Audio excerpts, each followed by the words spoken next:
Hey guys, going to NTC today this week. It's Monday, so brand new week. I actually got an email from my instructor last night in response to the one that I said to him about my application, and he said that it was fine, that I fixed it the way that it had to be. So, and he congratulated me on figuring it out. So, but I still don't really want to demo it because it's just not complete. It's not done yet. Because I mentioned before that we add on to it every single week. So next week there's going to be more to it, and then week after there's going to be more, and it's going to be more. So I'm going to wait till we get a little bit more further with it to demo it. But the one application that I did demo, the Java program, that is complete, and I demoed that. So I might put a download link in my video for that. But otherwise, I'm running a little late today. It's like almost 10:30 now. I was supposed to be at the campus at 10, but I overslept,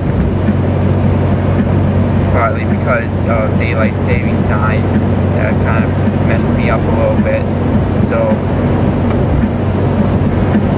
I hope that there's no one there that's waiting for me, because I'm supposed to be tutoring at this time, and I'm not.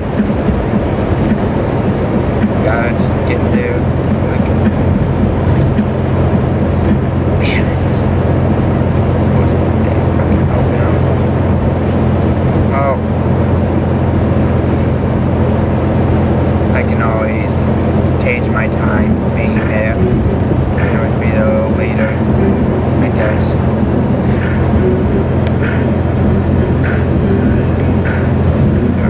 Adjust my camera just right.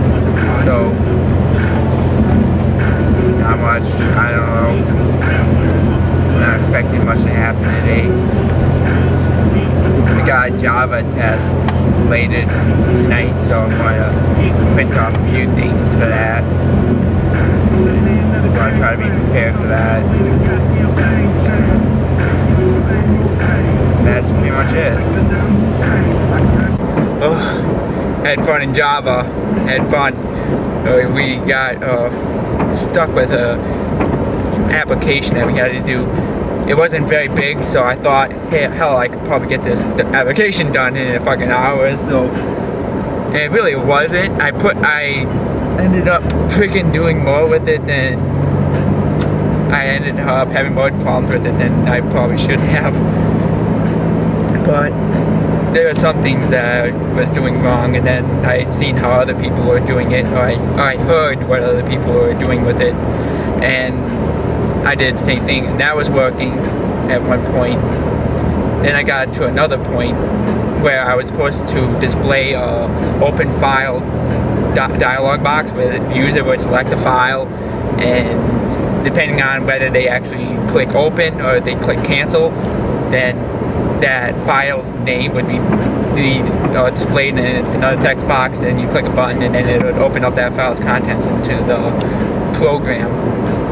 Actually, it's a pretty nice program. I'm actually going to put a link in the thing, and you guys can check it out yourselves, what it does. But I know now that I fucked up, and I accidentally put a semicolon where I shouldn't have. But when I first did it, and I debugged the fucker, it was not fucking doing what I wanted it to fucking do. The damn thing was being so freaking stubborn. And when I look back at it now, I don't know how the fuck. I was working with Eclipse, and I don't know how Eclipse did not freaking like spit out a bunch of freaking build errors on me. It should have done so. It should have freaking recognized that, hey, you're freaking doing it wrong. But no, it freaking ran it fine. And I had a freaking semicolon at the end of my if statement, and there was still like print brackets below it and stuff with the statements inside, and it ran it, but it wouldn't do, it would automatically do everything below that if statement, but whether it was good or not, whether the user selected cancel or not. So I was having issues that, because whenever I would select, I'm here at A&W, I'm gonna get some food, trying to finish what I'm saying, but whenever I would select cancel, the application would act like as though I pressed OK. So whatever file I got selected at the time, it would still put the freaking contents down in there, and it would still return the file path, and it would still open it up. So I was like, what the fuck? Why is it doing that? Oh. It took me a while. It took me a good hour or so just to debug that little bit and find that. And then it would even get worse if I wouldn't select a file and just click cancel the minute that box would pop up. If that was the case, then the whole damn thing would blow up. When I say blow up, I mean it crashes. It just dumps. So yeah, I was able to find it. When I looked back and I saw that freaking semicolon at the end of that if statement, I was like, oh no, I'm so fucking stupid. That just freaking bummed me out. And I had a good flow going too before then. I was actually getting there. I was like, oh, okay, yeah, that could work, yeah. I was going. And then when I got to that point when I finally tested it all out to see if it would work, the damn thing wasn't working. I was like, god damn it, I had a good fucking flow going. A little bit of it was working, yes, but it wasn't really working because when I pressed the cancel button, it wouldn't cancel. So it took me a while just to freaking figure all that out. And when I saw that damn semicolon in there, I immediately thought, why the fuck didn't the freaking thing catch that? Why didn't I get a bunch of build errors on that? But it's Java. I'm used to C#. If I were to do something like that in C#, the whole damn application, it wouldn't even run. It wouldn't even run if I tried to. It would immediately say, oh hey, yeah, you got a mistake here. I mean, fuck, I'd get syntax errors. I wouldn't have to run it to know that there was a mistake. The minute I freaking start typing there, it would automatically tell me this freaking, it would highlight that semicolon, it would tell me that that's a mistake. But no, not in this application. No. So I had to freaking stress out on that for like way longer than I should have. But after I figured that out, then I was able to continue going on. And really, there wasn't that much to do after that point. I just kind of added a little bit to touch it up, and then I'm done. I actually finished it, so it's good, and it's something I'll include it. I'm actually going to get like a Dropbox account.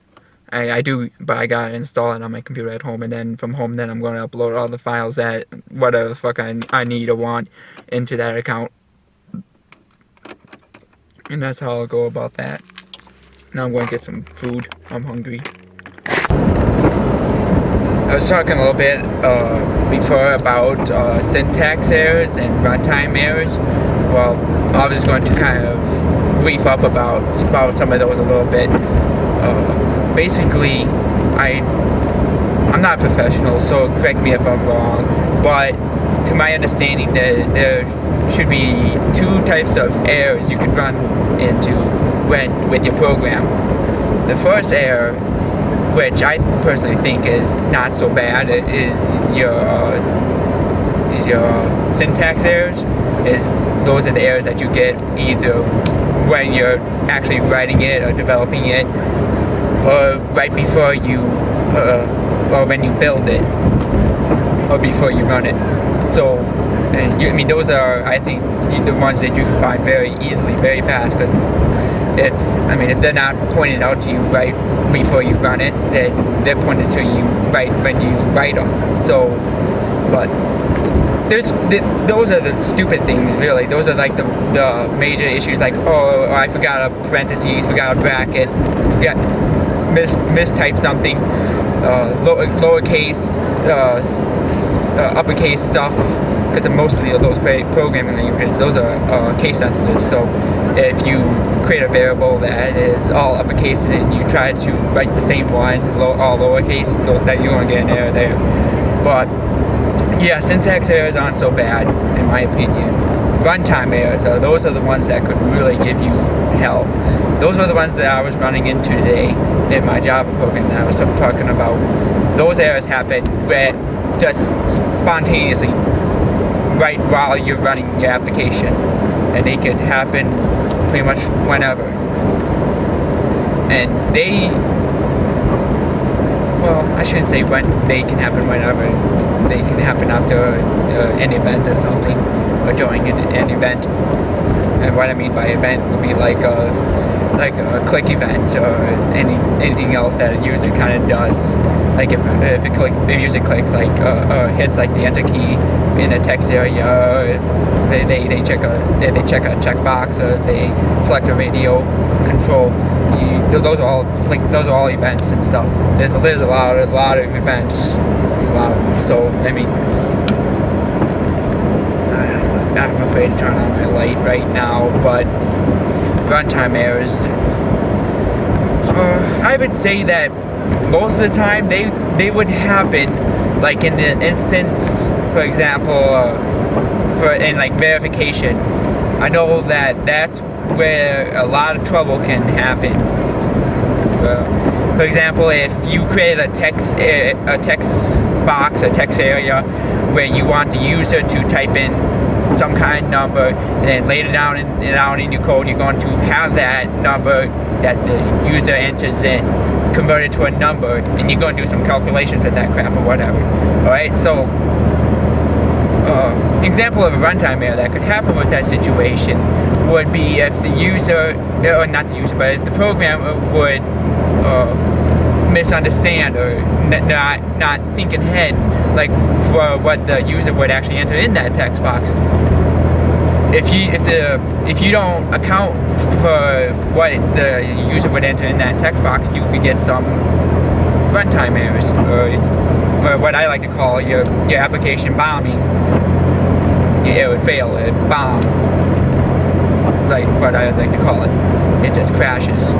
It's also called a bug. And bugs are actually found like after you release the product.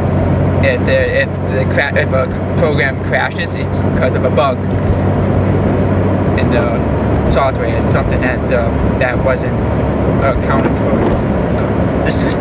So I'm going to go into depth with that a little bit more. And so, for example, if the programmer doesn't handle those unexpected events, say like, but you usually would handle that situation with like a try-catch statement. Go back a little bit. And what would cause the error, for example, would be the programmer trying to just simply straight up convert whatever's in that text box to, like, say a double or something. Well, in the case it would crash is if the user actually doesn't enter in anything in that text box, or if the user enters in little letters or something. Well, it can't convert nothing or letters into numbers. Letters are not numbers, so that's impossible. So if you don't got something to handle that expectation, if you don't got something to handle that, well, your application is going to bomb and it's going to crash, and that's a runtime error. So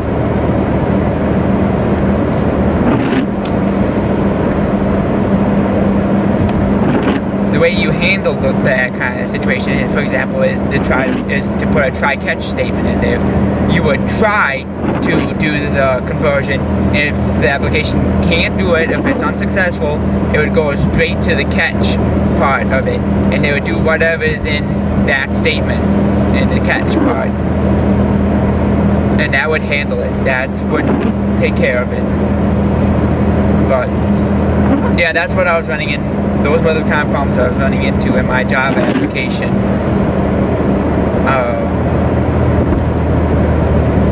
I already verified the stuff in my text box and all, I had that. It wasn't well, I was bombing, but for a different reason. Because in my code, I had an if statement before the if statement, I was having the message box pop up, the open file dialog box come up, and I can't do two things at once.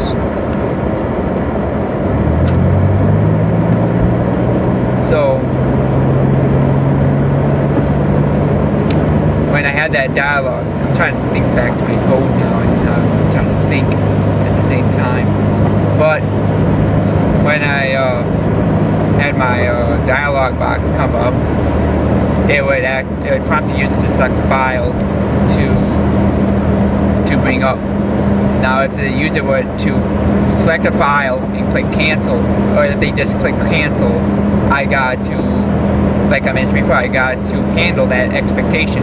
In my program, I mistyped my code in a way that it would not handle that expectation. It would be able to handle if the user were to click on a file and click OK, but it couldn't handle the expectation if the user were to cancel out in any way. So because of that, it would bomb in a certain situation because it could not continue on. And the way my if statement was, it was pretty much non-existent. It was pretty much worthless. It really wasn't doing what it was supposed to do, because I mentioned before I had a semicolon at the end of my if statement. Well, that pretty much just ended it, and it wouldn't jump to the, or it would jump, but it wouldn't really like not do it if it wasn't true. So whatever was in the statements part of that if statement, it just would automatically go through it no matter what. And if the user clicked cancel and there was no value to the file or anything, if there was no file, then it would bomb straight up. It's kind of hard to explain without me being in front of a computer and to kind of look it over and explain it in full depth and detail, but that's the gist of it. That's what kind of problems I was running into. So I had to take that semicolon out of this, so that way my if statement would be valid and it would work. Normally, I mentioned before, I do a lot of C#. I know that pretty good. In C#, if I had similar syntax in there, if I had did something similar like that, C# would have caught that. I know I've done shit like that before in C# and it's caught it. It wouldn't even let me build the damn thing because it knew that that was wrong. So I mean, that's why I was freaking banging my head on that fucker for so damn long, because I just didn't know what the fuck was going on. And that's why runtime errors can be so damn tricky, because sometimes you could be spending fucking hours just looking at an application trying to figure out where the hell it's going to bomb, where the hell it's bombing, what the hell is causing it, and it just can drive you crazy sometimes. But when you find it, when you got a good sense of accomplishment, you feel really good about yourself. Though I tell you what, you feel like you definitely accomplished. What's that? Oh, I think I ran over a deer. I didn't run over a deer, but there was blood and shit all over the road, I think. So I'm gonna nail the deer. It wasn't me. But anyway, a little lesson in programming for you guys. That's what I'll call this video log, the lesson in programming. Some of you guys don't know what the fuck I'm talking about, but that's just fine. But I'm getting to that point where I kind of know what the hell I'm talking about in programming. And lately I have been only talking about games and having fun on weekends and stuff like that. So it's a little different from my previous video logs. Yeah, I told you guys that I'm not a fuck around. I don't fuck around. Just because a few of my first video logs was just about bullshit doesn't mean I'm not dedicated to what I do. I'm a programmer. I mean, all that shit comes first. And lately I've been having to do a lot of that shit first. I got a lot of crap that I gotta get done. But I finished that application. I submitted it, so I'm good for a week on that now. So I don't have to do anything with Java. I don't know if I'm going to get an assignment on Wednesday in my advanced.net, but I actually finished that application too. I mentioned before, I submitted it today. So, oh yeah, I got an email back from my instructor about that application, and he said that I actually did solve it. I got it good, so that's good to know. And I'm still looking for a jingle for my video logs. I wanted to be able to like put some kind of jingle either at the beginning or somewhere right close to the beginning of my video logs. So I'm still looking for something. I really want something. I need something free, short, and catchy. And maybe a little modern too. Catchy and modern. So maybe rock, hip hop, R&B, catchy, you know.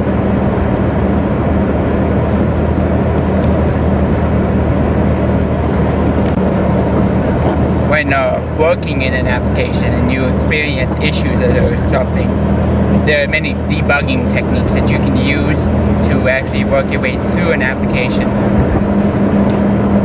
I don't know very many of them yet for Java. I'm getting a little more experience through them though.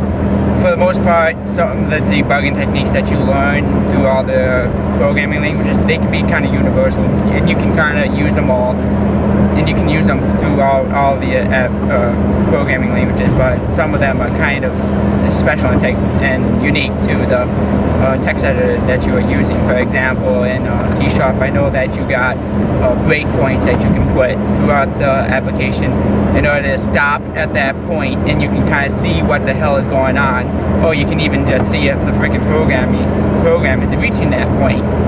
And that's what I really love. I love breakpoints in C#. As far as I know, I do my C# in what is it called, Microsoft's Visual Studio, and Visual Studio has breakpoints that I can use. I love them. Very useful. So, I couldn't use breakpoints today in my application, but I was using some simple-minded debugging techniques, and at one point I was going through it and I kind of had a good laugh at myself because I was about halfway through trying to figure out what the hell I was doing wrong, and then it came to realize to me like why the fuck is it doing going through this if statement. And I had two if statements. I had one for if the user clicked on OK, and then I had another one if the user clicked cancel. Well, every time one if statement was bad, the other if statement was good.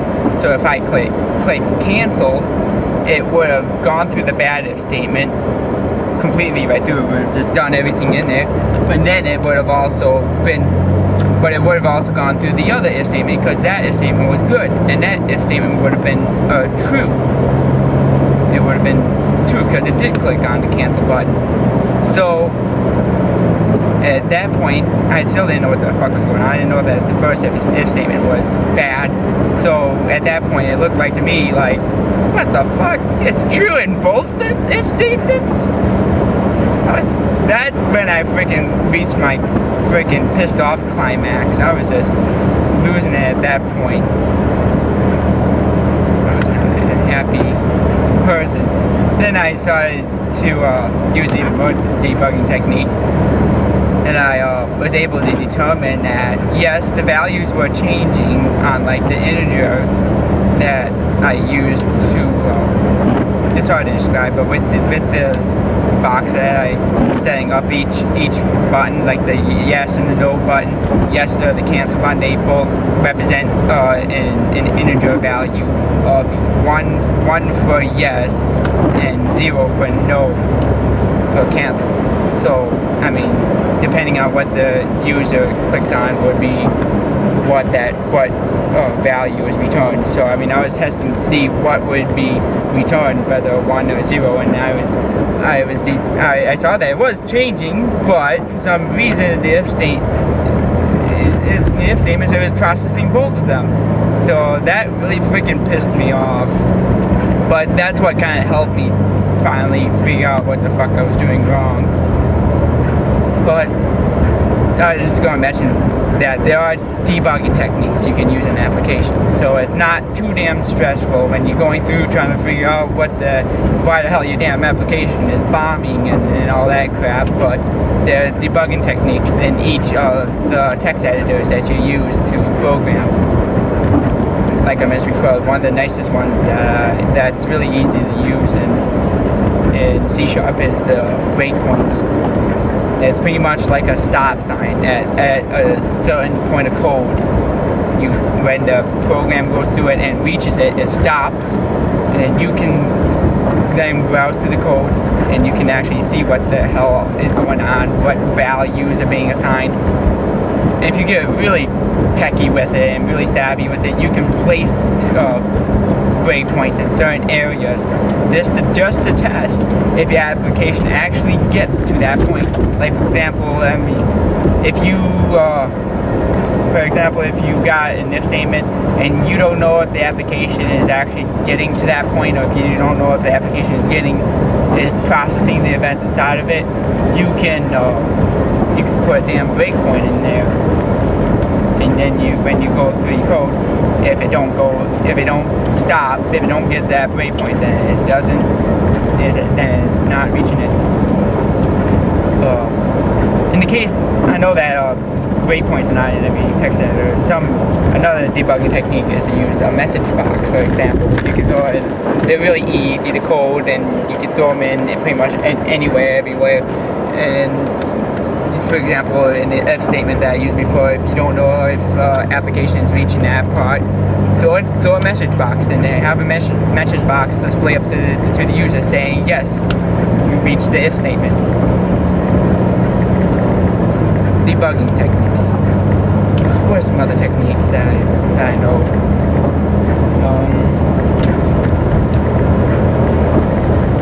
I know a lot, but I can't think of a single one right now. Sometimes the text editor will have an output window when you run the application, and it'll actually tell you like what the hell is going on, why your application is blowing up, and it'll actually tell you the line number where it is. So that's helpful. That's a debugging technique right there.